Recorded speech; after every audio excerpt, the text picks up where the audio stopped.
All right. Welcome, everyone. I'm going to call the meeting to order, and thank you all for attending this evening. If we can start with the Pledge of Allegiance. Pledge allegiance to the flag of the United States of America and to the republic for which it stands, one nation, under God, indivisible, with liberty and justice for all. Thank you, everyone. It's great to see everyone out here today, and I don't have a lot of comments. We've got a pretty full agenda, so I'm going to get to it. But it is spring, which means it's budget season, so we will be going over first reading today. And we've got a great staff report coming up about unified literacy soon. And so I don't want to take any more time. I'm just going to move right into the agenda. We have minutes. I think we have, because we had a short meeting as well as last month's meeting. So are folks okay taking them up together?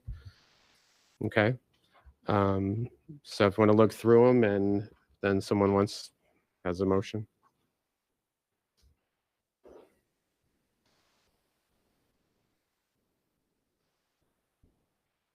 Yes. I move to accept the minutes. Okay. I'll second. Okay. So Jamie's first and second. Thanks, Megan. Any more discussion? All in favor? All right. The minutes are done. 5.0 adjustments to the agenda. Patrick? Yeah, we just have one nomination for the board to consider tonight. So if we could put that as 12.1B, that would be appreciated. Okay, 12.1B, and that's personnel. All right, nothing else, right? Okay, 6.0, it's public session. So this opportunity for the public to come up, and if there's anything I want to comment on what's on the agenda, just give your name and what town you're from.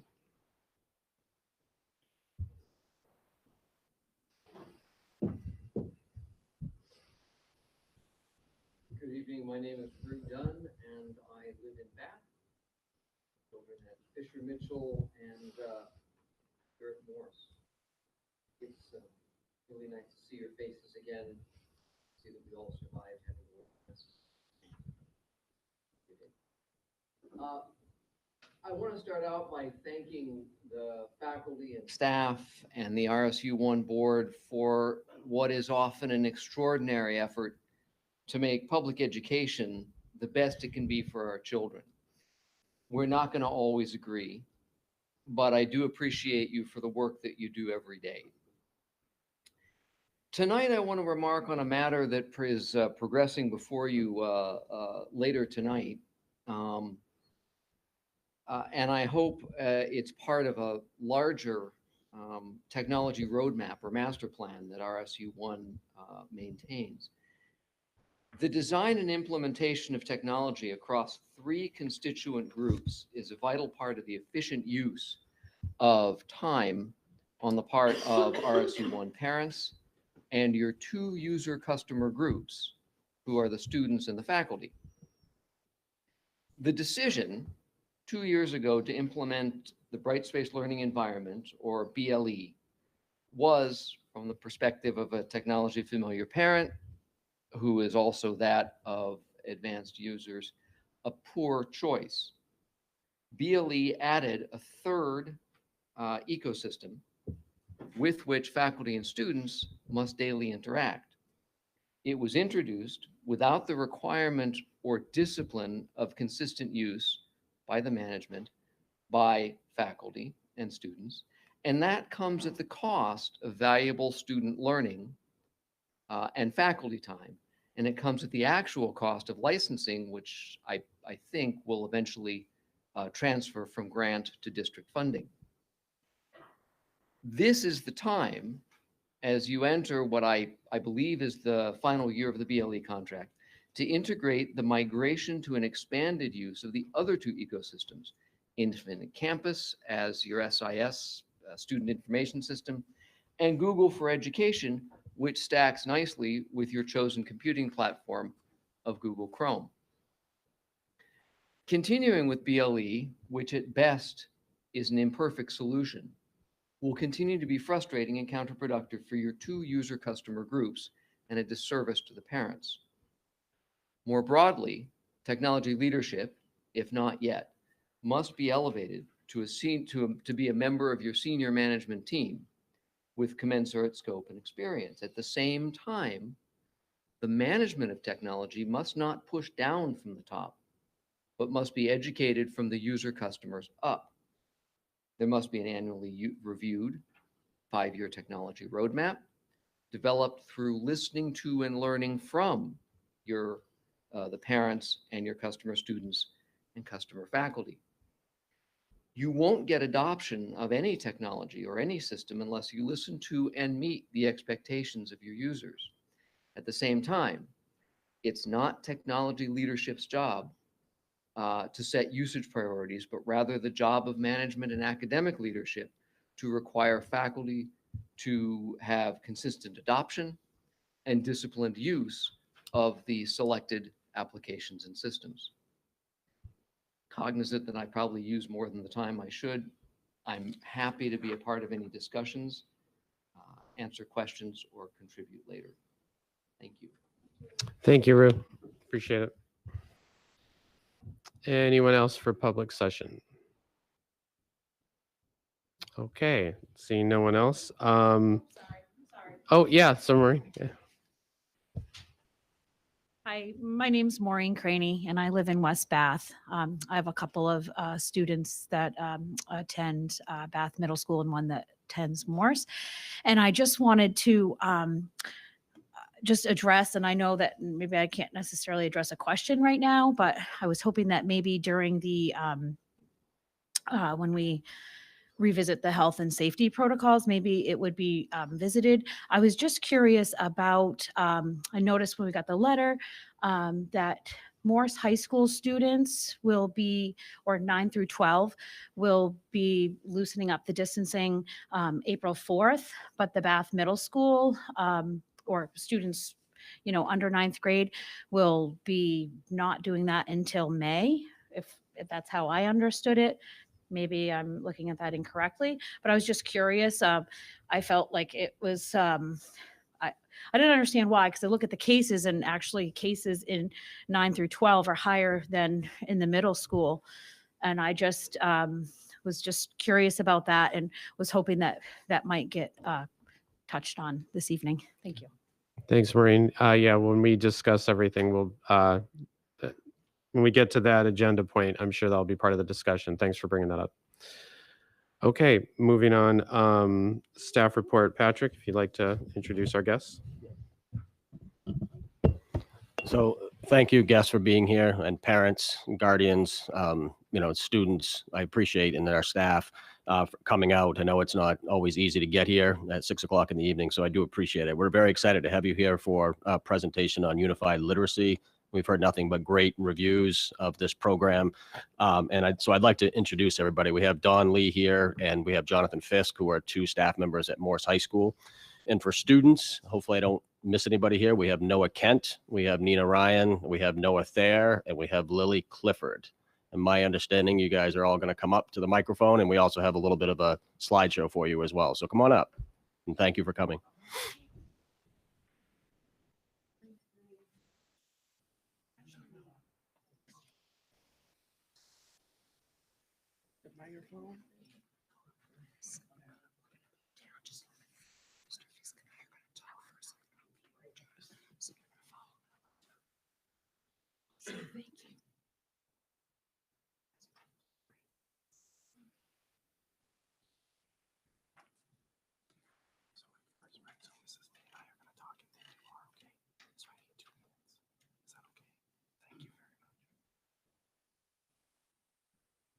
So good evening. So I'm Jonathan Fisk.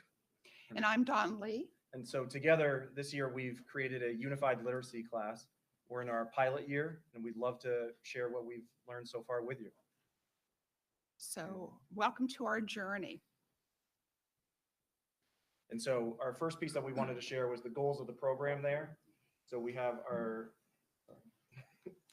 strength, we're strengthening literacy skills, we're building a community of learners, we're encouraging empathy, and we're making sure that all students are being seen, heard, recognized, and understood.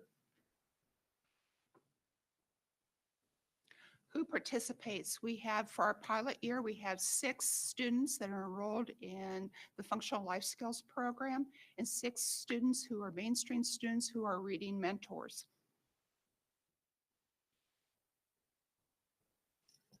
So the class meets just as any other class would, 3 blocks a week, Monday block 4, Tuesday block 5, and Thursday block 4, which gives us a total time of 186 minutes a week.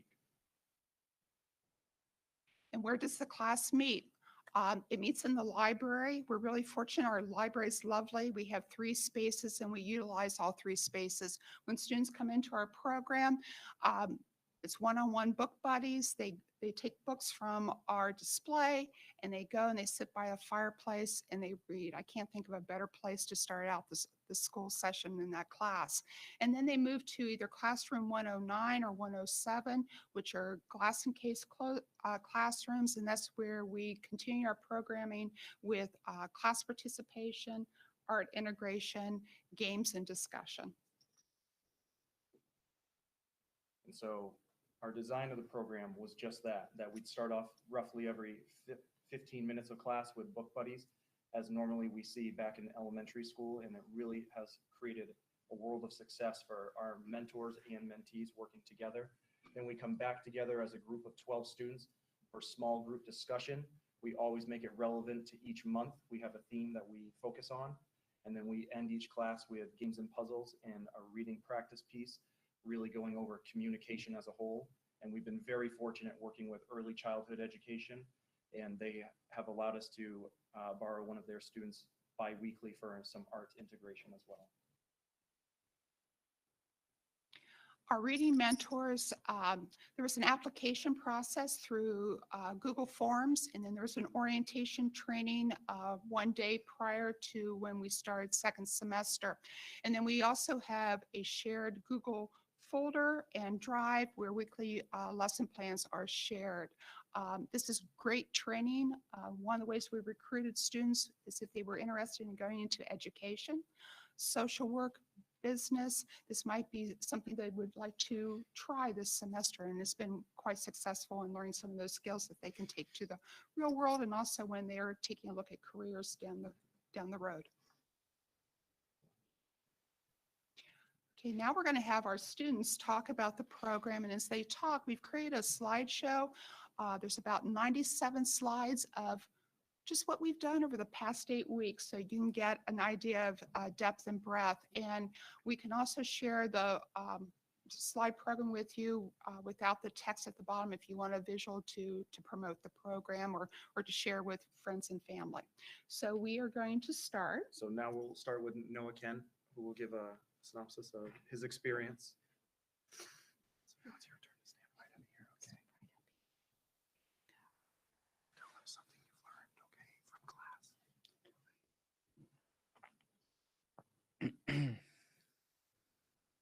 Well, I love animals. And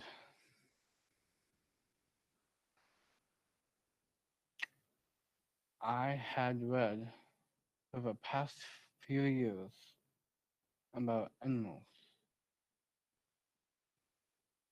so that we can use up the planet Earth so that I can learn about different kinds of marine life and African animals so that I observe the natural behavior.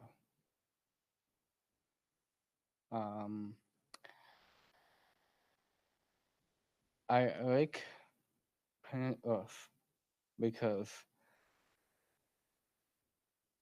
I enjoyed living on Earth. I enjoyed walking on land. So I started walking into the natural habitats.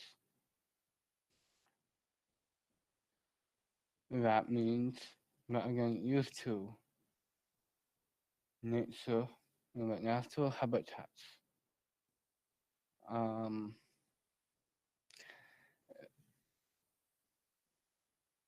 is that I need to act now to protect the species from dying out, from brink of extinction. And the climate and the weather is getting worse. So we need to rewild the planet Earth again and to thrive again.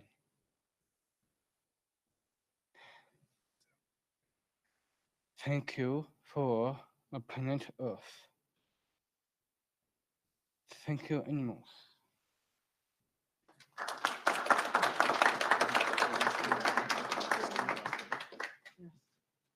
Um, my name is Nina Ryan, and I'm a senior at Morse. Obviously, I have been in other unified programs before. It's probably my favorite part of my day. I did unified gym this year, and then I was like upset that I wasn't gonna have another program. And when unified literacy came in, I was like, oh, that's up my alley. And Miss Lee definitely brought it up to me enough times for me to realize that I should sign up for it. Um, but no, I think it like I've worked with a lot of the kids in this class before, including both Noahs. And it's great in all aspects, especially with the physical fitness aspect of unified phys ed. But the difference with unified literacy, I feel, is that it is you're actually seeing like development and everything every day. So like it's different. It's more unique. It's like one day you could be kind of in your shell and your reading skills could suffer because of that. And then maybe you do something that's more hands-on or more extracurricular, an art project or something. And then the next day or the next week for some kids, it's like all of a sudden your reading skills and you're like, when you go present your book to the class, your speaking skills are just so much higher because you formed a connection with the people that you're working with. Um, and it's crazy because I will just literally be looking at some book or something on the screen, and Noah will be next to me and he'll be like, oh, that's like, what was it, that's this coral reef shark, and this is like exactly what it does and what it eats, and I read it in that book, you should read that book. And I'm like, whoa, okay. Give me a second. And the other Noah, yes, we were reading a book the other day and it said magnificent, and then he starts speaking in French. He's like, très magnifique. I'm like, I can't keep up. But in any case, it's incredible because it's like it brings, the good thing about books is it brings out things that, like, connections that you make with people. And then when you share it aloud, someone else from the class could be like, oh, I've read that too. And then the next person wants to read it the next class. And it's great, but mostly development. Like, you just see so much progress, and it's so good to be able to witness that and to spend time with this class when I never get to, because we're so separate in our classes that it's like, it's much nicer when you get to see like, oh my God, these people are in my grade and they're graduating with me, and I never get to do any classes with them. So it's cool because you can make connections, and then you can go to unified basketball games and you can know people on the sidelines, and it's cool. It's like the academic version of, I don't know. It's nice to have classes with people that I don't usually get to see. And this is a great one. So that's all. Thank you. Yeah.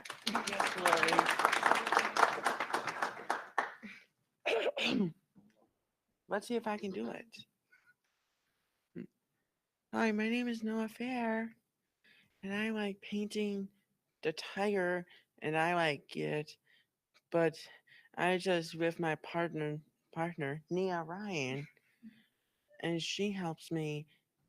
And then all the paint's our job, and I painted the Northern Lights, and they look so magnificent. And I just said magnifique and Trey magnifique. And yeah, and I love painting. And there's Julian Hadley, and they were good. And Noah Ken's reading.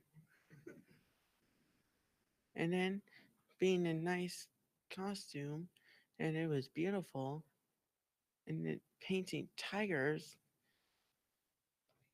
Yes. Okay. There's beautiful. There's Julie, and there's beautiful. Thanks. Okay, that's it. Go on. Hi, my name is Lily Clifford, and I'm also a senior at Morse. Like Nina, I also participated in Unified PE this fall, as well as Unified Basketball.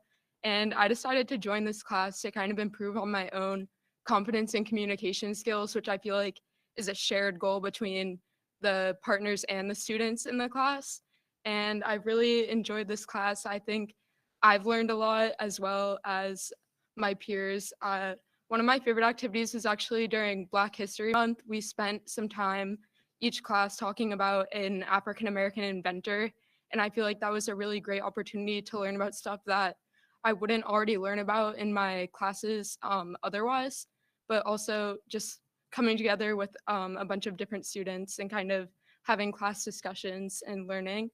And I feel like what Noah said, talking about habitats, I feel like this class is a great opportunity to kind of get out of your comfort zone and kind of be in a different environment than what you would typically be in during the day and form connections, kind of, and get to know different students. I mean, I feel like now in the hallway, I have more familiar faces with different students that I've met in this class. Every Monday I have lunch with Noah.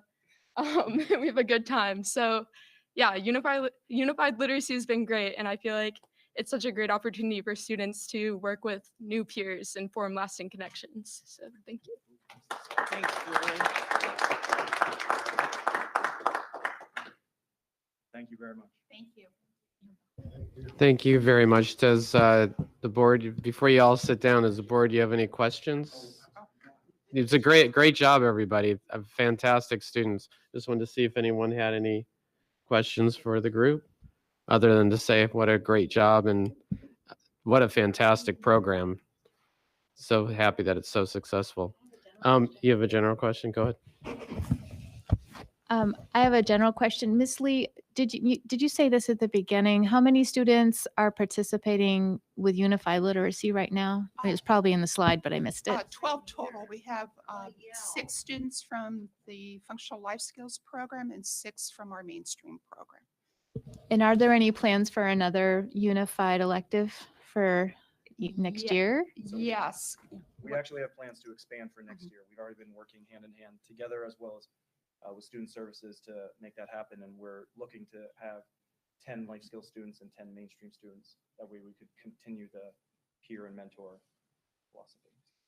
So our program would grow to 20 for next year. And the beauty of this is that because of the architecture, people see us and they start to ask questions. And we have some other teachers that would like to form unified programs within their content areas. And I can't think of a more wonderful way to spread the joy. Well, I can't commend you enough for pulling this all off in the middle of the pandemic as well and just moving forward with it. So great. Thank you. Our kids are super. That's I can see that. fantastic. Thank you so much. Thank you, guys. Thanks for being here.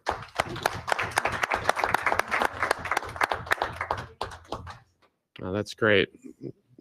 Makes the whole day. Okay, Patrick, 8.0 committee reports, curriculum assessment. Yeah, Katie's not here with us physically tonight, but she's out there remotely, so I'll have Katie go. Hi, everyone. Can you hear me okay? Yes. Great. Okay.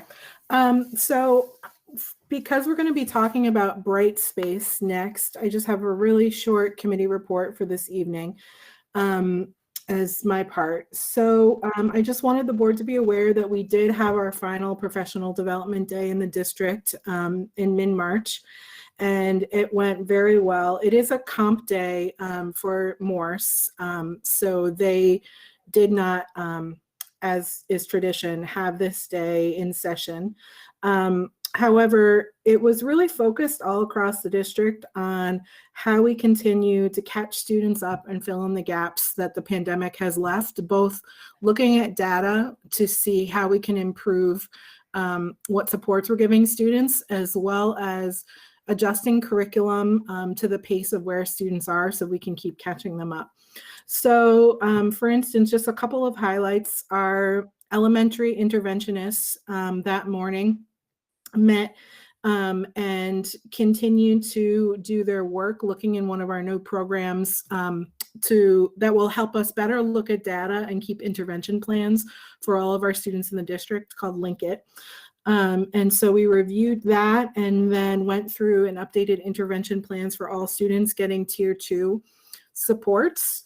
In pre-K to 5 across the district, teachers had to submit work plans for how they were going to address the 2 areas I just discussed that were the theme for the day. Those were submitted, and then as you walk through the building on that day, you could see teachers working individually or in grade level groups, updating curriculum, having instructional conversations, and that was really lovely. And then in 6 through 8, our other groups started their days with curriculum meetings across grade level to really look at the content and again see what adjustments need to be made. And then they had work plans in the afternoon. So overall, again, we get 5 professional development days every year, and it was time very well spent. And I think it was also after this year, which I think many people in education will say is one of the hardest they've had. I think teachers very much, we heard over and over, appreciated getting to choose their own work plan for what they needed to do to catch up and just be ready for the end of the year, since it's been a year like no other. So that's my full report. Any questions on that?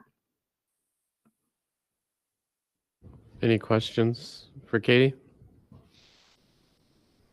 No, I think you did a great job, Katie, because there are no questions. Okay, great. Thank you. Yeah.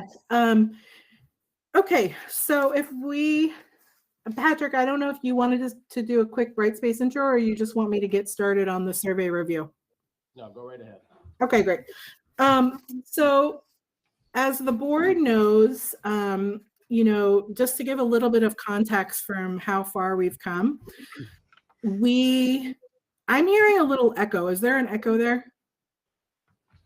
No, I'm not. Okay, We're good. not hearing That's you. fine. I can ignore it. I just wanted to make sure you guys could hear me okay. Right.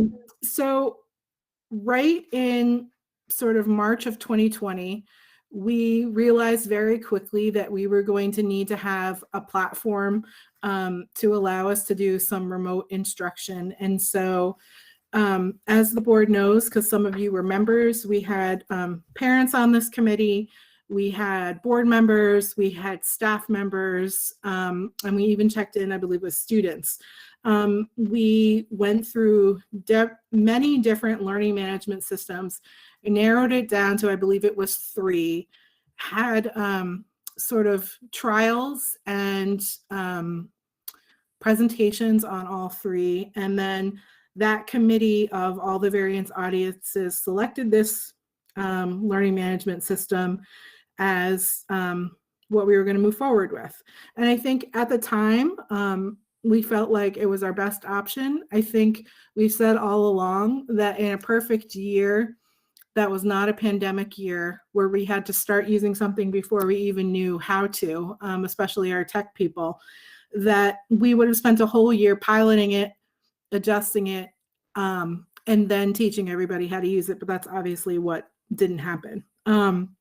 And so I just kind of wanted to remind everybody where we came from and who was involved, because I think when something doesn't go as well as you would have imagined it would, it's really good to remember that many people were involved in the decision, and that our intentions were very pure and clear to try to fix a problem that we were only beginning to understand ourselves in late spring of 2020.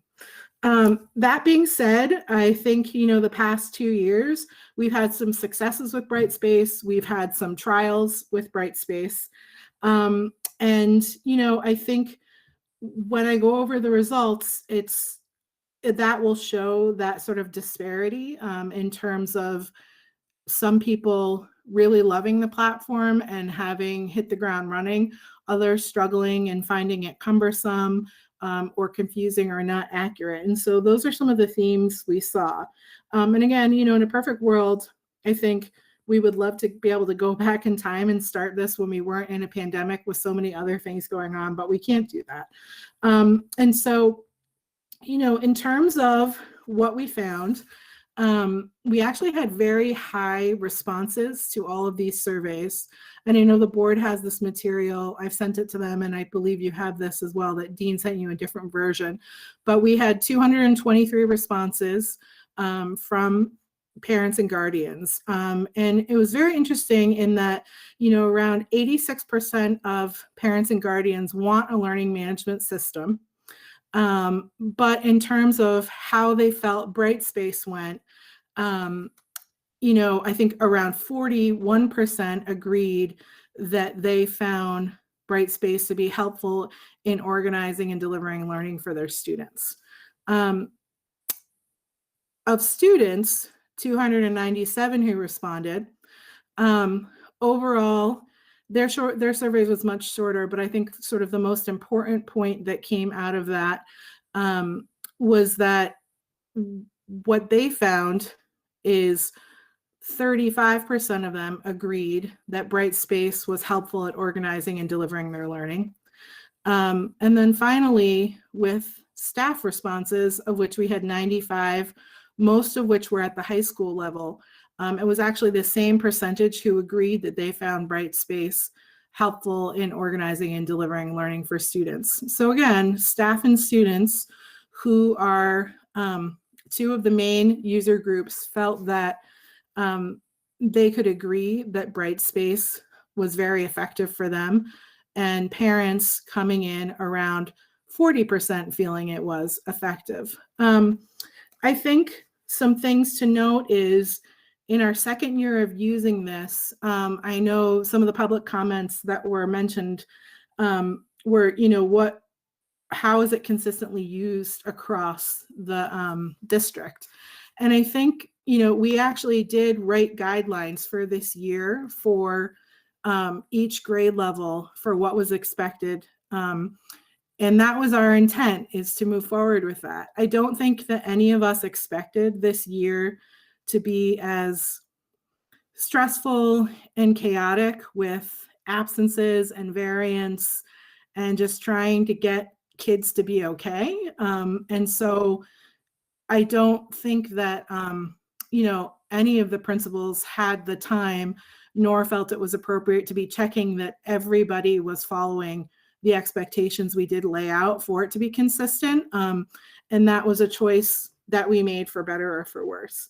And I also think that every year, except we haven't been able to do it the last two, we write up a technology plan. And together, the district brings community members, parents, staff, students, and looks at that plan. And we've been sort of trying to do that with little pockets like the Brightspace Committee and whatnot. But I think that the results of this survey really bring to light that, like everything else, we want to get back to normal and get that technology group back together to continue to work on that plan to determine how to move forward.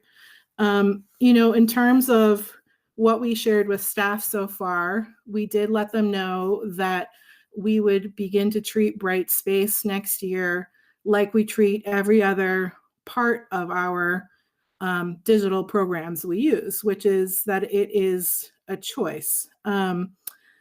So other than what computer teachers receive and, the use of where you put your grades, teachers really have a lot of choice of what digital programs they use to deliver their instruction, because we feel pretty strongly that different styles allow for different ways of delivering instruction. Some people love to use Google Classroom. Some people love Brightspace. Some people have their own classroom website. Some people only use paper.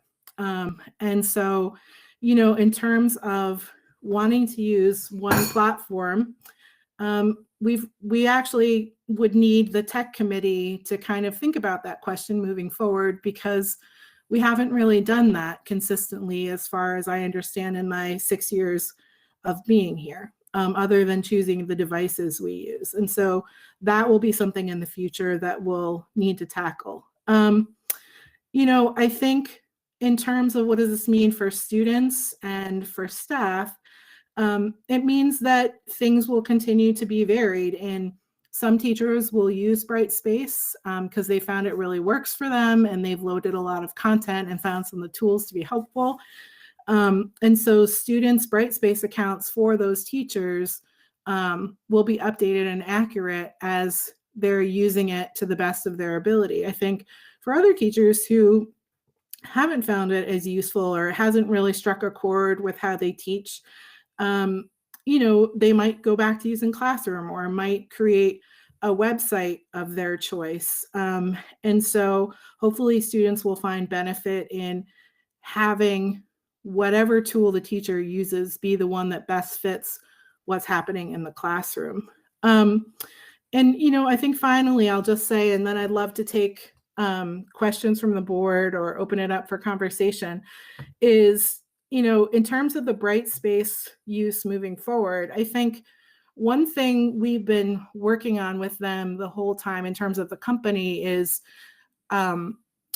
they have adjusted a lot of their tools and how everything works to make it more user-friendly for a younger audience, because, the college atmosphere is one of their biggest audiences. And I think as they continue to move forward with taking our feedback and making adjustments like they were able to do in some areas this year, it will be nice to be able to see the teachers, the 35% of teachers who want to keep using it and have found it helpful, to be able to keep working on that platform and see if it does improve to the point where they might want to share it with their colleagues and show them that it has better functionality. And so we'll see. I'm not really sure what the future brings. I wouldn't be the person to decide that. The whole tech committee moving forward would be the group that would decide it, just like we ran the surveys on the other digital instructional tools that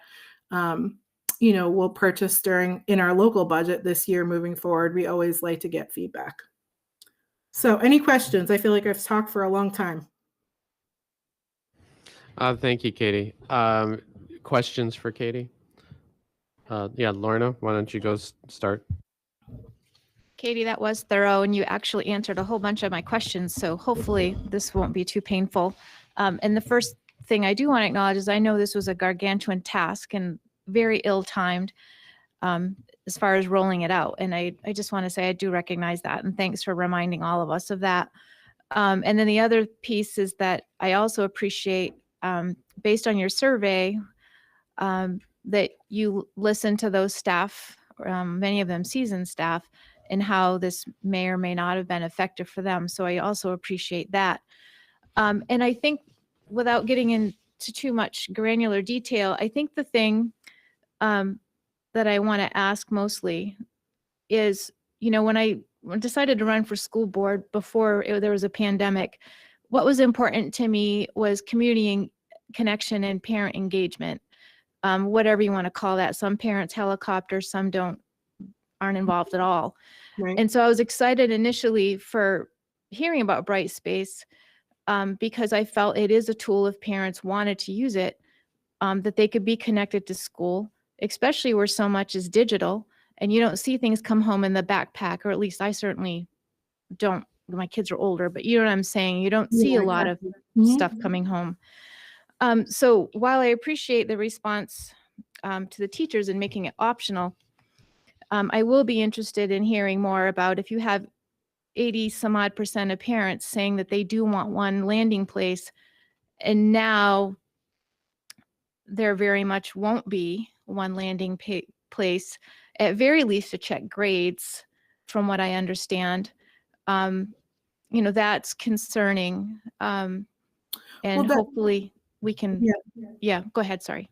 Sorry, I just want to clarify one thing. All Yep. grades will be able to be seen fully in Infinite Campus by whether a teacher is using Brightspace or whether a teacher isn't. Everything will be in Infinite Campus and be up to date in there. So is that, and I was going to ask, oh, go ahead. Were you not done? No, I was going to say, I think your question is a good one. It's really interesting that, there's a very high desire amongst families for all the reasons why you very, articulately explained that they want one platform. And that was the main goal of our Brightspace committee, is to find that one thing. And yet Brightspace doesn't feel like the right answer to that, with 40% of them saying that only 40% find it helpful. And so I think what will be interesting moving forward is asking the very same question we started off with, which is there one thing? Does that exist yet? And furthermore, does it exist? Can it be the same one thing for littler students like K-2 as for high school? Because I think the different amounts of usage in Brightspace amongst our staff and our students, is very much aligned to the age of the child. And that's something the tech committee will also need to tackle, because I think your question and the desire to have one place isn't going away. I think it's just, we need to continue the discussion and figure out if it is a different iteration of Brightspace or if it's something else entirely that we need to look into. Yeah, and I think, maybe it could be as easy as you go along, at very least, I think parents like to see the grades and they like to see assignments, because it can bring up a conversation on, hey, I noticed you were doing this Mesopotamia project. Did you turn it in? And, Right. So you understand what I'm saying. So I think going forward, it's great to have the flexibility, and it's great for certainly staff need the tools they feel are best for them. There's no sense to have that frustration, but, Right. I think a lot of the anecdotal stuff we've been hearing over 2 years have come to light in this survey from parents. So I'm encouraged that we're listening to people. So Yeah. I think it will be interesting to continue to look at products. I know a lot of staff really miss the use of Google Classroom. And now, it does have new functionalities, but one thing it can't do is it doesn't allow for parents to view actual assignments. And so, it answers so many of the things we found, answers some of the desires, but not all of them. And so I think the continued sort of research and around this question will really be helpful for our whole district. So that's how I hope we move forward with the tech committee next year. can I just? Do you have one? Yeah, when we get to Natalie, go ahead. Yeah, sorry, Natalie. Just before I forget it. And so on Infinite Campus. So you're saying that in the future that maybe some of the functionality that might have been disengaged during the rollout of Brightspace might come back, like you seeing assignments, or maybe having more breakdown of grading? Because I know right now it syncs from Brightspace to Infinite Campus. Are you saying that might be a little more? Grades, grades will be entered like they were before we started using Brightspace, where everybody can enter right into Infinite Campus. No? Okay, that's fine. Natalie, go ahead. I had a comment and a question. I think Mrs. Joseph already mentioned it. From my understanding, and I know I've talked to my dad about this, and for those of you who don't know, he's the tech director. One of the reasons Brightspace was implemented was to give that parent insight into the assignments in the classroom, and that's something that Google Classroom didn't offer, which was something that was necessary in the pandemic. And I think 86% of parents said they wanted that, which is something that Brightspace does fulfill. And my question was that because that is a priority for parents and because that's something Google Classroom doesn't fulfill, if we got rid of Brightspace, would we be replacing it with another platform? And would it make sense to do that, or would it make sense to stick with a platform that we know and we've started using? Yeah, so would there be another platform that just replaced both of those? Especially for the sake of consistency with students. I know from a student perspective, it's very, very confusing to have multiple platforms. Like, I know I would find it very frustrating to have Google Classroom and Paper and Brightspace and another platform open, and I would prefer to just have one place. And if Google Classroom doesn't fulfill that need, and if Brightspace doesn't fulfill that need, what's the possible solution for that? Yeah, I think, Natalie, you raise a lot of great questions that are all things on the list for moving forward with the tech committee, because if what we are looking for is the one place for everything, and it's not, it either is or is not Brightspace if they continue to improve their product, or it could be something else totally. And what would that mean for our use and our training and how students interact with that and what they have to learn moving forward? Because it's been a very large learning curve, you're right, for all parts of our district, parents, students, and staff. So thank you for bringing up those questions. Are there other questions? Can I just clarify something? Yeah. And I just wanted to say that I agree that Brightspace does give the opportunity for parents to see grades, but even on the work to do widget, we had 45% of students say that they disagree or that they want it to be accurate. So there is no 50%. They would like the overdue notices to be accurate, and 30% of parents had noticed that they were not accurate. So again, I think that'll be great going forward, that yes, we'll have something that provides parents a glimpse into grades, but again, what is the accuracy of that? So I know you're working toward that.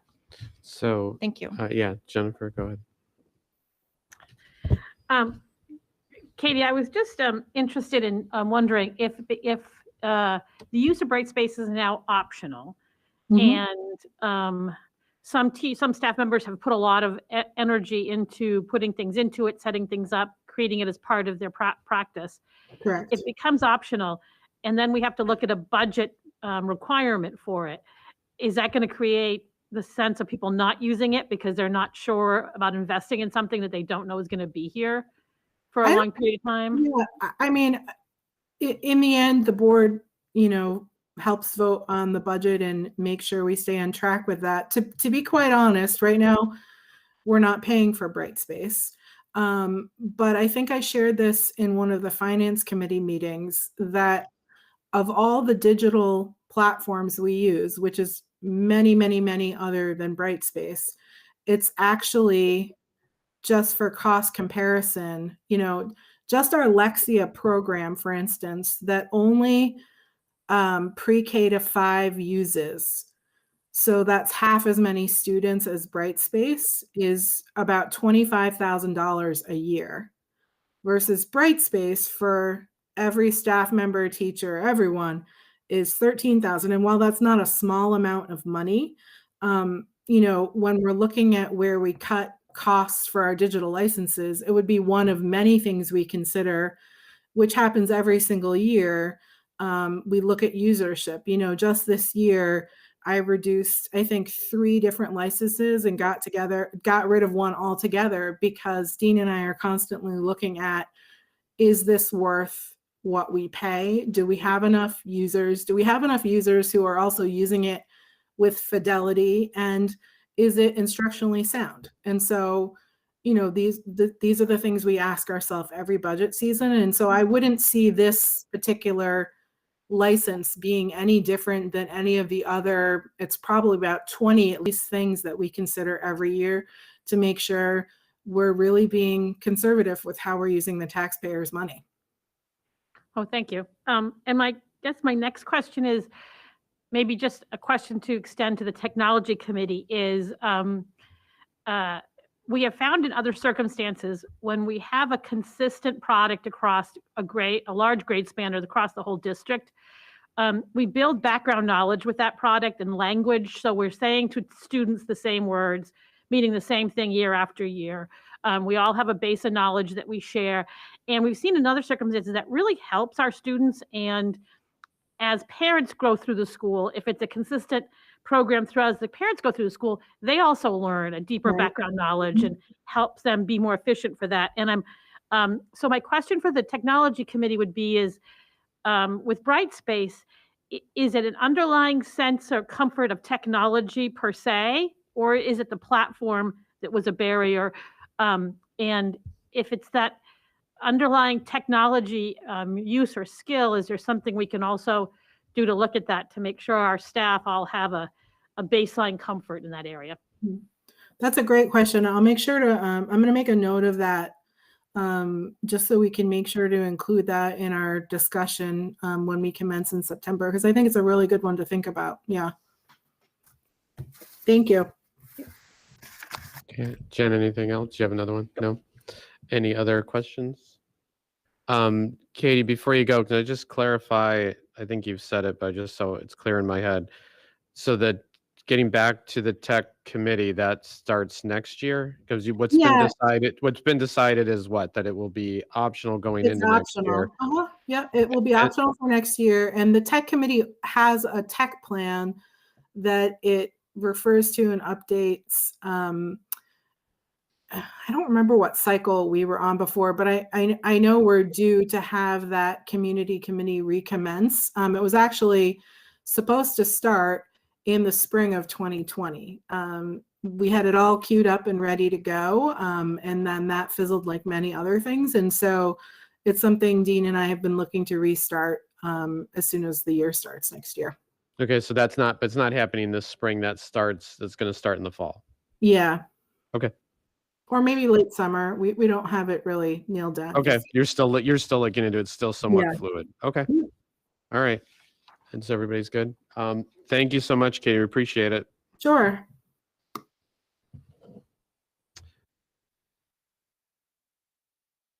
Okay, the 9.0 student board report. Jonah and Natalie.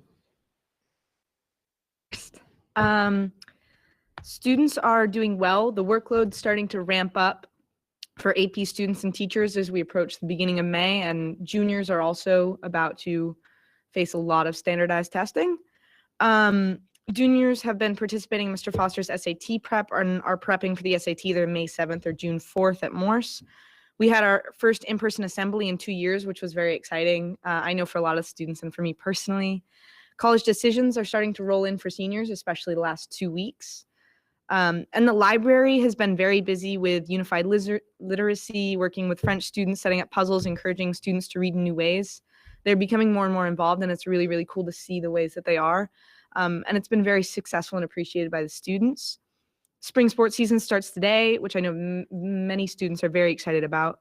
Another very cool upcoming event is the speaker Crystal Williams as part of Maine Speaks. Mrs. Lee reached out. She applied for a grant through the Maine Speaks program and the Maine Humanities Council, and she received the grant. And she's been working with a group of students and a couple clubs, including the Women's Empowerment Club and SAFE, to bring Crystal Williams, who is a female businesswoman in Maine, to Morse to present on Monday, April 11th from 2:15 to 4:15 at the high school. Her workshop is called The Content of Our Character, Building Communities Across Differences. And I know that that's something that we're very excited about. And I think is a really cool opportunity for the district. Yeah, like Natalie said, things are starting to ramp up near the end, especially if you're preparing for one of the big old fancy end of year tests. I personally, I'm in the French program, and the AAPL biliteracy exam is coming up. Very, very excited about that. And I don't know if that's part of the budget, but I think that's actually a fantastic opportunity that a lot of foreign language students are offered, because it saves them a lot of money when they get to college and opens a lot of doors as far as foreign language certification goes and stuff. And as a senior, I mean, you start to see more and more universities getting circled on that big old, college board in the student services office. So it's scary, but yeah, I don't know. It's exciting too. That's all for me. Great, great report. Any questions for our students, Jamie? I have a question, Jonah. Do they recognize students who are staying within the community and joining the workforce, like BIW or things like that? Is there a chart similar?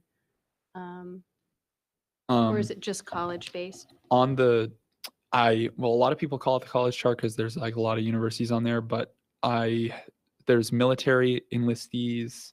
There's a couple people who are like going on missions after they graduate. So I think anyone's really welcome to put any postgraduate goals or plans on the board.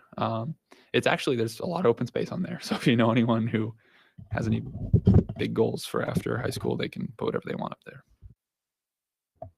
Great. Any other comments? Well, thank you both very much. That was very informative. All right. We are now moving to 10.0 Superintendent's Report. Patrick. Yeah, excited to announce that the Battle of the Books competition, which is a friendly academic competition that we have with RSU1 schools, but also we include West Bath and Georgetown in that as well. I don't think I forgot anybody, did I? Nope. Okay. So we will have that on May 19th, and we'll have it at the Woolwich, in the Woolwich Gymnasium. The hydroponic planters, I know we've talked about these a couple times, but they all arrived at each one of our schools. And so, I said to some of the principals, this is brand new to you. You can kind of work out maybe next fall you want to start it. But at quite a few of the schools, they've already got their seeds planted and things are starting to grow. So it's a great way to enrich our science curriculum and also just a fun piece like Fisher Mitchell is right in the front lobby when you walk in, and they've already got their seeds planted, things coming out. So it's kind of a neat thing, and the high school and the middle school would like to have a handful more, but maybe we'll get there at some point. Parent conferences were held at the end of last week, and we made it a priority to make sure that parents had the option to come in person. And I don't have the stats with me tonight, but I think it was a healthy, we had a good solid turnout for the spring. And I think it was a healthy balance between in-person, but also remote. And I think, because we have the technology now that sometimes it's more convenient for parents to be able to do that. And our goal is to get 100% participation. And if that's what it takes, then we'll be flexible. Natalie already mentioned the recognition assembly. Also, I think it was a day or two after the last board meeting, we had the fine arts night, and it just was a great way to display the many talents that we have in this district, from artists, actors, vocalists, and writers. It was an impressive evening. Accreditation process for the high school, which is called NEASC, that is in process. The high school has submitted their self-study, and then on April 5th and 6th, there will be the collaborative conference, which is a team of educators that come from outside to kind of assess our self-study. And they meet with teachers, administration, and meet with a few board members, parents. And then Skills USA, we had 10 students from Bath Tech go to Bangor and compete. And Bath Tech will be hosting a closing ceremony watch party on March 30th, which is this Wednesday, at 6 p.m., where contest winners from Skills USA will be announced. So you could either, if you wanted to, you could get in touch with Katie Clark and you could watch it virtually, or you could come here on Wednesday night. And if we have any winners, we'll pause the program and provide them with their medals. And so it'll be kind of neat. And then the last thing is Jobs for Maine's graduates. And we did get official word that we received a 2-year grant for an internship coordinator for the Bath Tech side. And we will soon hopefully be applying for another grant for an ELO coordinator on the Morse side. And for the ELO, I guess I would say in simple terms, what that means is it would be a coordinator here at the high school that would help us coordinate anything from career exploration to practicums to actually full-blown internships and possibly, part-time jobs after school as well. So that's all I have. That's a lot. Thanks. Any questions for Patrick? Yeah, Natalie? What kind of internships would those opportunities be for the more students? Unlimited. No, we're trying to, we're meeting again this week. We've made a list of which companies that we want to talk with. We've already made contact with a handful of them. We already have some relationships on the back tech side, but for the more side, really looking at maybe some of our bigger organizations in our community and outside of our community too, that would have multiple opportunities where someone could be maybe an administrative assistant, but at the same time, they could be an engineer at the same organization. So it could be a lot of different things that we've talked about. And Natalie, the person, if we're hopeful enough to get, or lucky enough to get this grant, that person, so if we had a student, that student would meet with this person, the coordinator. And if we didn't have a business that was listed there and they could articulate what they'd like to do, that would be part of their role, is to go out and try to help find something. But it could be anything from the trades to, a veterinarian in a hospital setting, could, a lot of different organizations. So again, we don't want to go too broad, but we have some flexibility. Okay, great. Thank you. Let's see, 10.2, Deb, financials.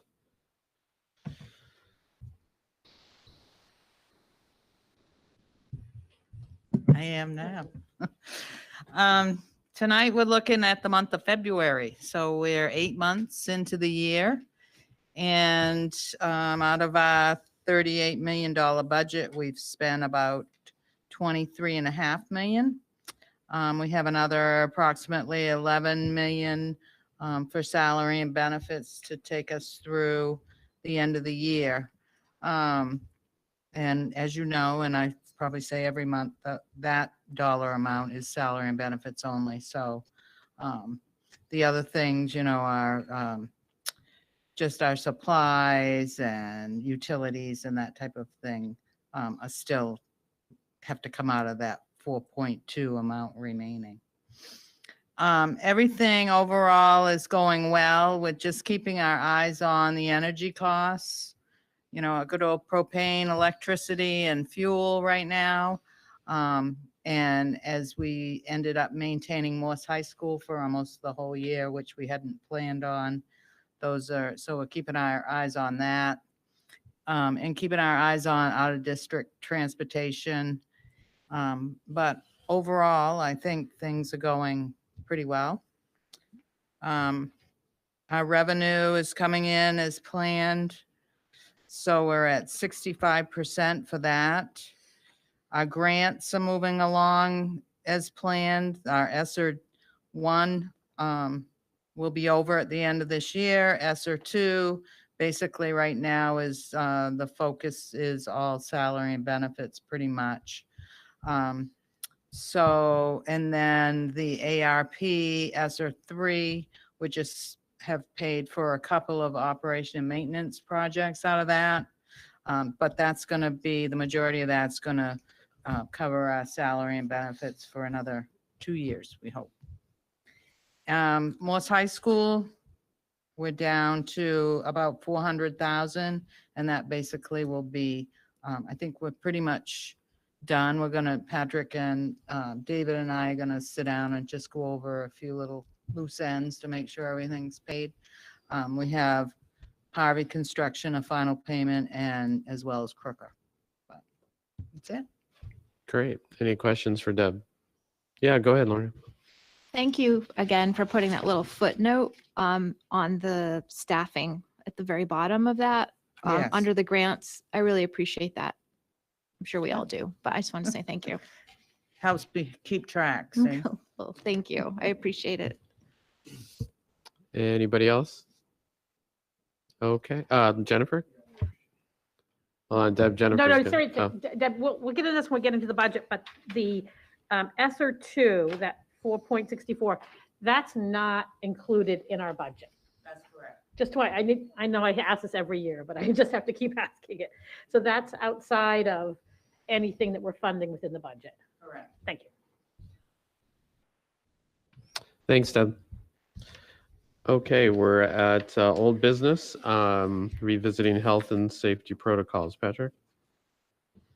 Yeah, I'll start by just mentioning a couple of things and then have Katie kind of review a few things too. But as you know, Mass Optional began on March 9th, and it has really gone very smoothly. People have been respectful of everybody, students, staff. We still have some students and staff that are choosing to wear masks, and again, it's gone much better than I think any of us expected. Positive case counts, those are on our website. Anybody can look at those, but we've been fortunate that week ending 3/11, we had 8 positive cases, same with 3/18. And then last week we had 9 positive cases. So again, before that, we were in the 30s and the 20s, and now we're down to single digits. So again, we continue to do the pool testing, encourage vaccinations. But at this point, I'll turn it over to Katie to kind of mention a few items and, one question that was posed earlier tonight.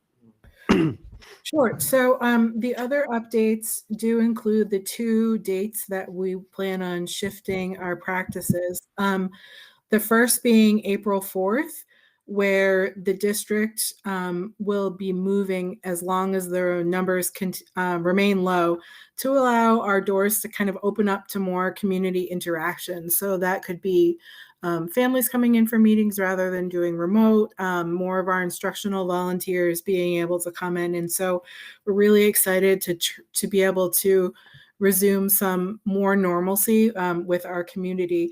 That also includes loosening some of the social distancing in the classrooms, so teachers are able to more easily have groups happening for math or reading or wherever it may be, do science labs and whatnot, and have to worry less about how things go. Again, with all of this, making sure we continue to monitor our numbers. There was a great question asked during the community portion or the public comment portion, which is why the difference in date for the lunch change. So most of our schools will change lunchroom practices back to what we consider quote unquote normal for May 1st. We did because one of the sort of approaches the DOE and the CDC has asked us to move forward with this entire 2 years is having multiple mitigation strategies. The one thing we found to be, if there was ever any community spread in our schools, of which we found very little, it occasionally was actually tied back to the lunchroom and who was sitting together. This is really obvious because that's a time when people are closer together, potentially eating. And so we decided, since that's sort of one of the higher risk items to change, to start with our high school in April.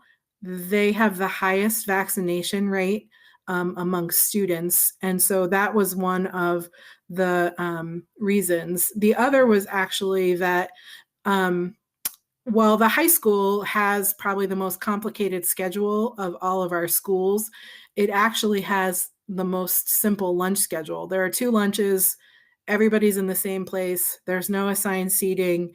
And so it's actually really easy to change things up for lunch versus in our other schools, we have some schools that have 4 or 5 lunches that need to be redesigned. There'll still need to be potentially seating charts, even though kids will be closer together. Different ways students will move through the line. And so it was really based on vaccination rates as well as the amount of time needed for principals to change logistical practices for lunches that we had a differentiation in the 2 dates with high school going first. So hopefully that answers that question. We're going to continue moving forward with pool testing because many of the masks are off. It continues to be a really important step. I know, we have seen some families pull out because the masks are off and the numbers are getting better. And we want to encourage people to continue actually staying in pool testing or even signing up because it's basically one of the mitigation factors we're left with. And if we know where the germs are, we're able to quickly have them out of our building so we can continue with everyone mask free and our numbers staying low.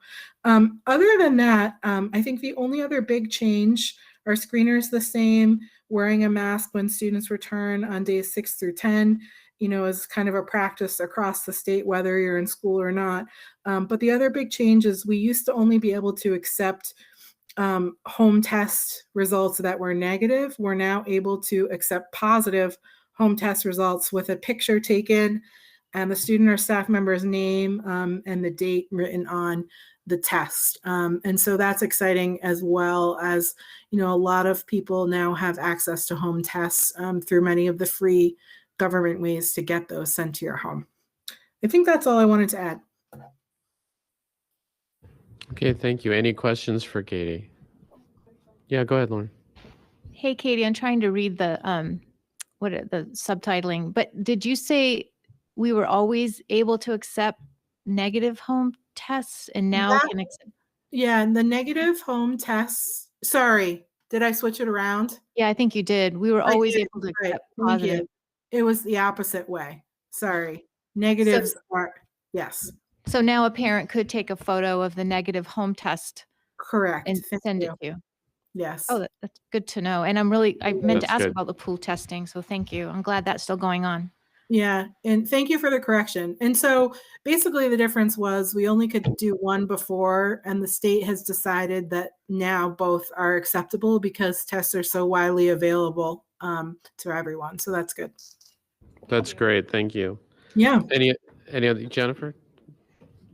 Katie, as we move through this process, I just hope that we'll continue to be able to offer masks to students and teachers in the classroom, even as we move through this specific pandemic.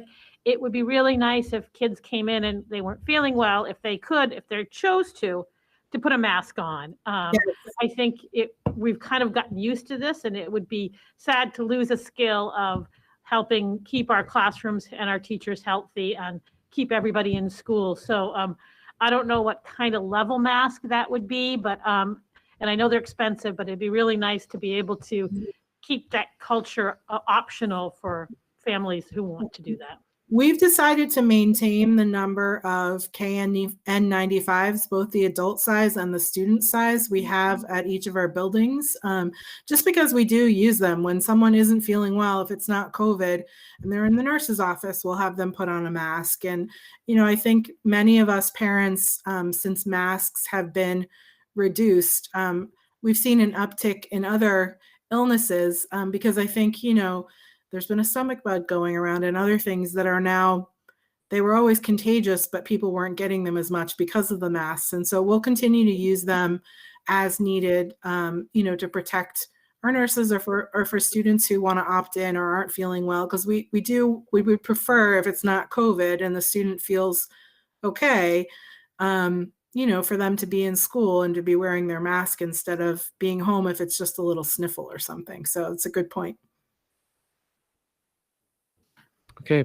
Anybody else? Thank you, Katie. Sure. Let's see. So now we're at new business. Patrick. First, I'd just like to let you know that Andrea Friends, who's a literacy teacher and math teacher at Phippsburg, she's chosen to resign, and I'd like to thank her for 2 years of service to the district. She was a veteran teacher in SAD 75. And then also the 12.2 or 12.1B that we made for an agenda adjustment. It's just a timing issue. And so I appreciate you taking this one up tonight. We'll have many more nominations for you at the April board meeting. But I'm very pleased to nominate Dave Beauregard as our new criminal justice instructor. And for those of you that don't know, our criminal justice program at Bath Tech is going to be new next year. And we're thrilled to nominate him to start this program and to have his backup information of the committee and his education and experience. So do we need a motion? A motion for that. So can I have a motion? Okay, for Bill, motion, and second by Lorna. Any discussion? All in favor? Great, unanimous, and we are good. Thank you. All right, moving on. Now we move to first reading of the fiscal year 2023 proposed school budget. Patrick.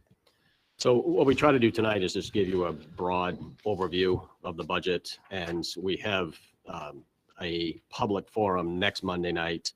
And we also, prior to this, our administrators have worked closely with their staff, worked closely with Deb and I. And then we had 2 long finance committee meetings with every principal and director came in and gave presentations that went through their ADS report, which is basically all the detail of their labor and non-labor so that finance committee members could ask questions.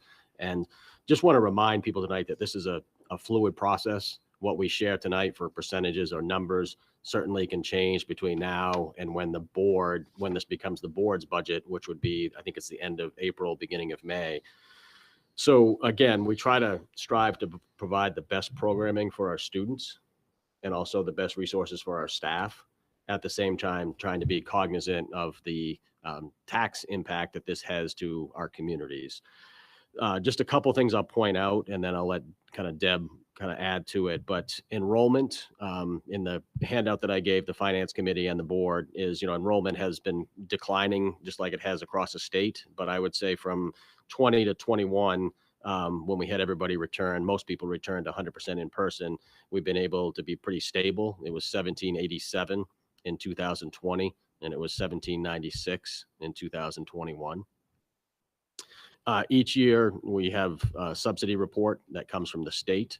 So it's state subsidy. And this year we're getting around $100,000 more in state subsidy, which is always good news. The budget that you have in front of you tonight represents what was submitted by each administrator and meaning principal and director. And it includes staff requests for mostly non-labor in that case. And so nothing has been, I guess I would say, reduced or removed from this budget at this point. So all of the non-labor requests are in this budget right now. And so the budget presented to you today, and I'll add this too, it also does not include any new positions in this budget. And Jen asked the question, and we just want to make it clear to the board and to the public that federal funds are separate from this budget. So there's no new locally funded positions right now in this budget. So right now it's an approximate 3.26% on the local contribution and 3.41 on total expenses.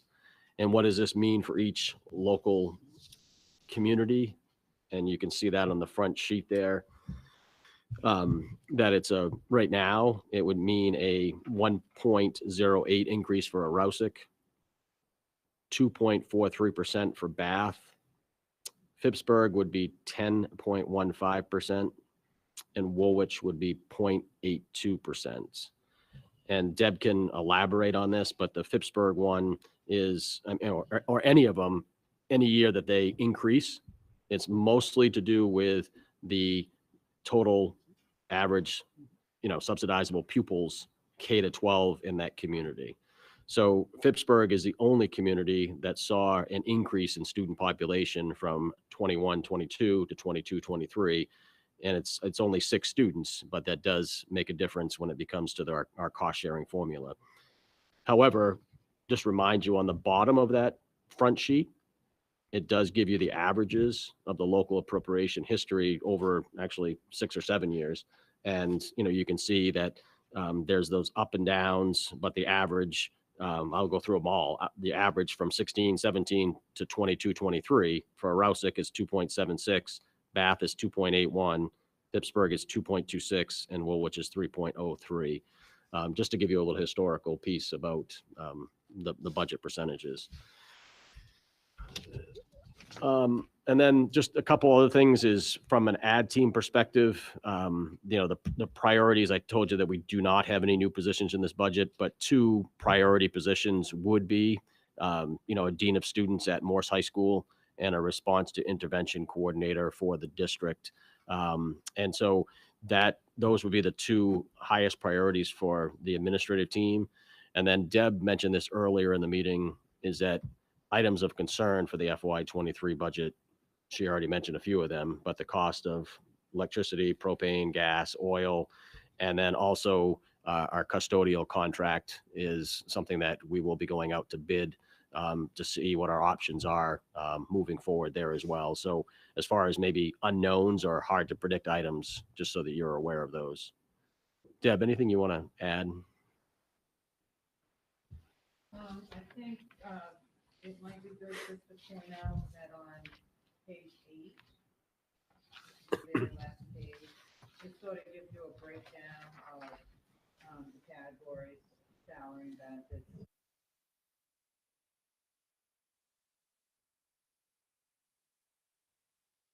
Costs and the transportation. So that breaks that down there. I also wanted to point out, as Patrick mentioned about student numbers, the numbers that you see on here that are used to calculate our cost sharing formula are pulled from the ED 279 from the state and their average subsidizable pupils. So those are on that actual subsidy report. Another thing just to point out is state contribution, even though it's gone up. Patrick mentioned 100,000 on this budget. It shows almost 1,999,000, and that's because last year we actually did receive more subsidy, but budget to budget, we had budgeted the lower amount last year. It came in June, and that was the item that we returned money to Bath and Woolwich based upon the cost sharing formula and put the rest in capital reserve. So that's why that subsidy, state subsidy, looks much higher. I think that's it. Great, thanks. So I don't remember if I mentioned this or not, but we do have a finance committee this Thursday morning. And again, that's typically what we do is after we have these in-depth cost center meetings, we usually talk with the finance committee about their direction, their thoughts, balancing, what's in the budget with what they feel our communities can support. So we'll be meeting on Thursday to review this again. And then, then next Monday, come back with, what I would say is kind of a recommendation or direction from the finance committee. So we can certainly answer any questions tonight and then obviously continue the discussion next Monday night as well. And what time's that meeting? Thursday? Thursday morning, I believe it's at 8 o'clock. Right. 8 o'clock at our office. Okay, thank you. Are there any questions, Jennifer? Patrick, for the priority positions, the Dean of Student and the RTI Coordinator, can those positions be funded under the ESSER 3 money? I mean, ultimately, they could. It's just a matter of sustainability, and most of the positions, or the majority of the positions that we have in ESSER 3 ARP right now, are directly going to they're positions we already had, like social workers, some support positions. So we're trying to be cognizant of what we'll have after 2024.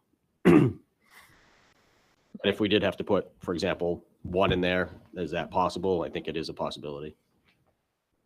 And also, I'm sorry that I couldn't attend the finance committee meetings, but I'm interested in those reports that came directly from all the building administrators. Can I get a copy of those?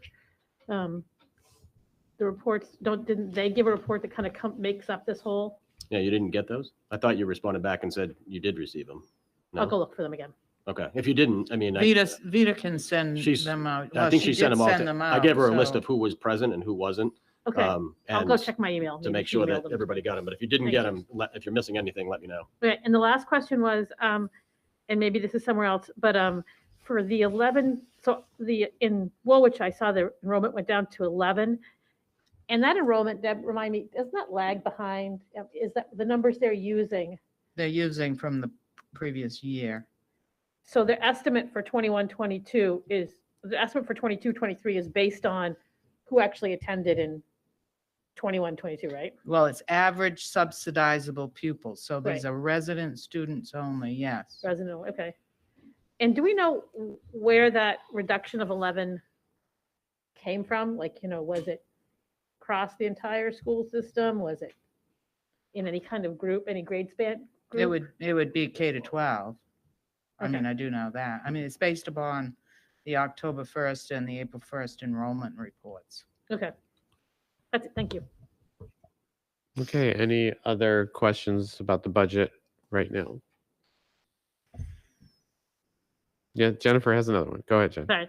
I just made a note. Patrick, when you start working on the custodial contract, is one of the options to not have to contract our custodians out, but actually have them be employees of the school again, as it was in the past? Yeah, we'll be exploring all options. Okay. Thank you. Okay. Anything else, Patrick, on the budget? Just to reiterate, it's we've got a finance committee meeting this Thursday, and then the follow-up will be 6 o'clock on April 4th. Will be our first public forum to discuss the budget. Okay, great. Thank you.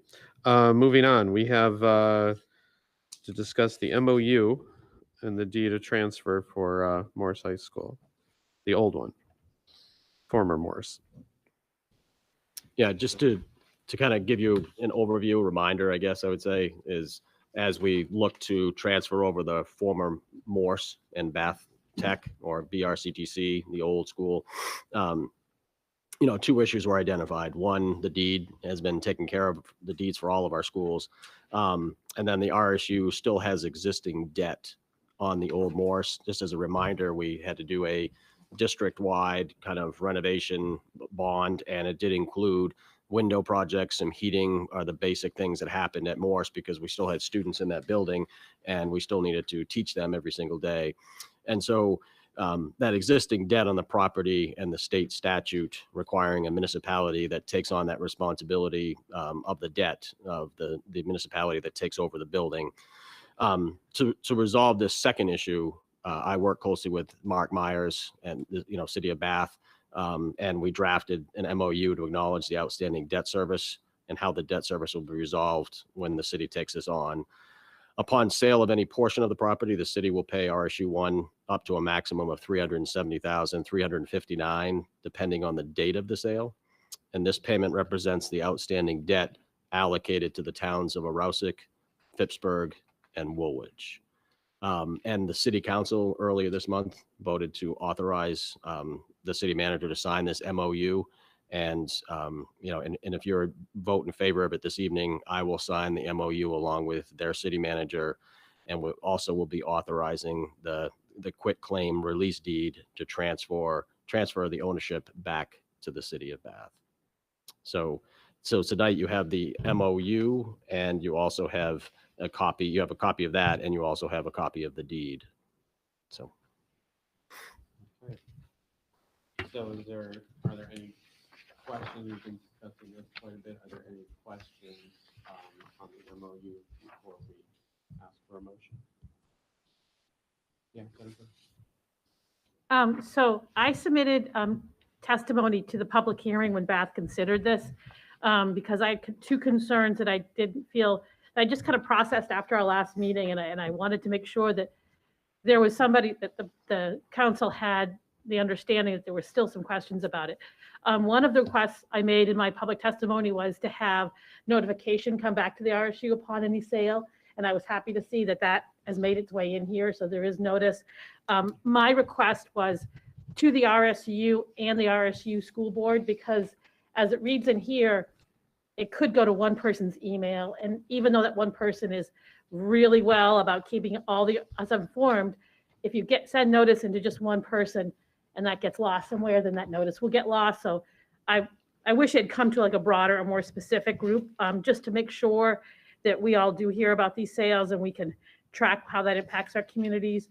The other request that didn't make it in, and I wasn't able to attend the public hearing, and maybe I would have been able to explain it a little better, was I'm still concerned about the clause that says transfer to the property to the Bath Development Corporation shall not be considered a sale. My concern is that everywhere else in the document, the relationship or the responsibility is between the city of Bath and the RSU. Nowhere in this document is there any connection to the Bath Development Corporation responsibility to the RSU in terms of what they need to do. All they are is they're going to transfer property, but there is, it opens up a little ambiguity, and I asked them if they would please just add a clause that even though it does not transfer property to this other entity doesn't constitute a sale, but the city of Bath is still responsible for all other activity in here.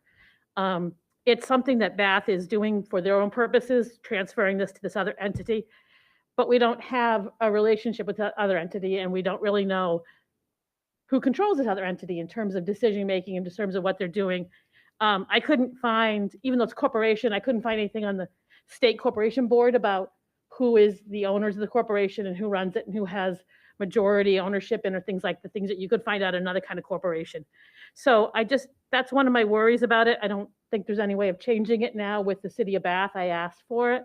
I think it's unfortunate that we couldn't maybe have had a little more time to process what our request would be, or that we couldn't have had a little more feedback, I think, into some of the things that we had wanted to have in here. But I think otherwise it's a good document. I just hope that going forward as these sales happen, that it will truly be as transparent and seamless as the document kind of speaks to it. Thank you. Okay, any other comments, questions? All right, there a motion? Great, thank you. You read it first and then. Start that. I move to authorize the superintendent to execute and deliver a memorandum of understanding and a quitclaim deed of the former Morse High School property, both substantially in the form presented to this meeting, providing for the transfer of the former Morse High School property to the city of Bath. Great. Do I have a second? Bill seconds it. Any further discussion? Okay, all in favor? Great, it's unanimous. So that means none opposed, and it passes. So Patrick, you're all authorized and set to move this forward. Thank you very much. That will be a good move. Okay. It looks like last here, or almost last, we move on to approving the school calendar because time is flying and Jonah has to graduate. So. Yeah. So Katie can give you a little background. I mean, we have a district committee, but she can kind of point out any highlights of this proposed calendar. Sure. Hi, everyone. Okay, so on the proposed calendar, we have our 5 professional development days, which we will continue for next year. They're going to be the same model as they have been in years past, which would be 2 before the start of school, and then the other 3 sprinkled throughout, 2 in the fall and 1 in the spring. We will also have our 3 standard vacations. In meeting with the other schools we share with vocational, we believe we'll be within our number of 5 dissimilar days we're allowed by the state. We're just waiting on Wiscasset, but the superintendent there believes that she should be in accordance with the other dates we have. So Julie and I should be able to move forward with submitting this to the state as it is right now. And then the only other item that's really changed is that during the pandemic, we did have kindergartners do their screening at the beginning of the year rather than start during the first day of school when everybody else starts. We're going to, as per teacher request, and probably, I know many parents, this will be much more convenient for them, have kindergartners start on the first day of school with everybody else and do kindergarten screening this spring, which was our past practice that we'd like to get back to. So that's really the only biggest change, is that kindergarten day will now be the same as the other students. I think that's all I wanted to share. Otherwise, it's met with the SEA as well, and they see no issue. Okay, great. Thanks for the explanation. Any questions on the calendar? Yeah, go ahead, Lauren. Katie, I don't know if I ever noticed this before, but the little numbers off to the side of each month, is that new? That looks like those are actual days of instruction? Those have always been there. And they are the days we have of instruction versus the days when staff is in session, but kids aren't there. So it's Gotcha. basically PD days versus student days. All right. And then And then, those should total either the 175 or the 180, depending on if it's for staff or students. okay. And then once this is approved, I assume this goes at least up on our website. Will that go up now or will you wait until? No, we usually do put it up right after it's been approved. If you approve it tonight, I'll send it to the vocational schools. As soon as we have Wiscassets, we send it into the state, but we can post it as soon as you all approve it. Great. Thank you. Mm-hmm. Okay, anything else? Jennifer? I guess this is from being remote and then coming back to school. It says the last day with 5 snow days. So in the upcoming year, so a snow day would actually be a non-instructional day, even though we have remote. So this year, we went back to having regular snow days.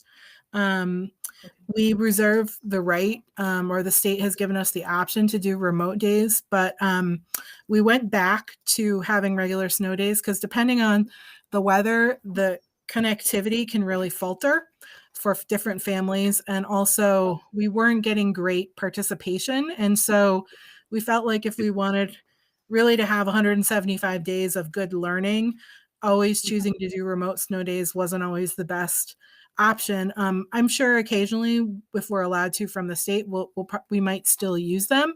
But for right now, we're just planning as if we won't, but we can always backtrack it because, the 5 are optional anyways.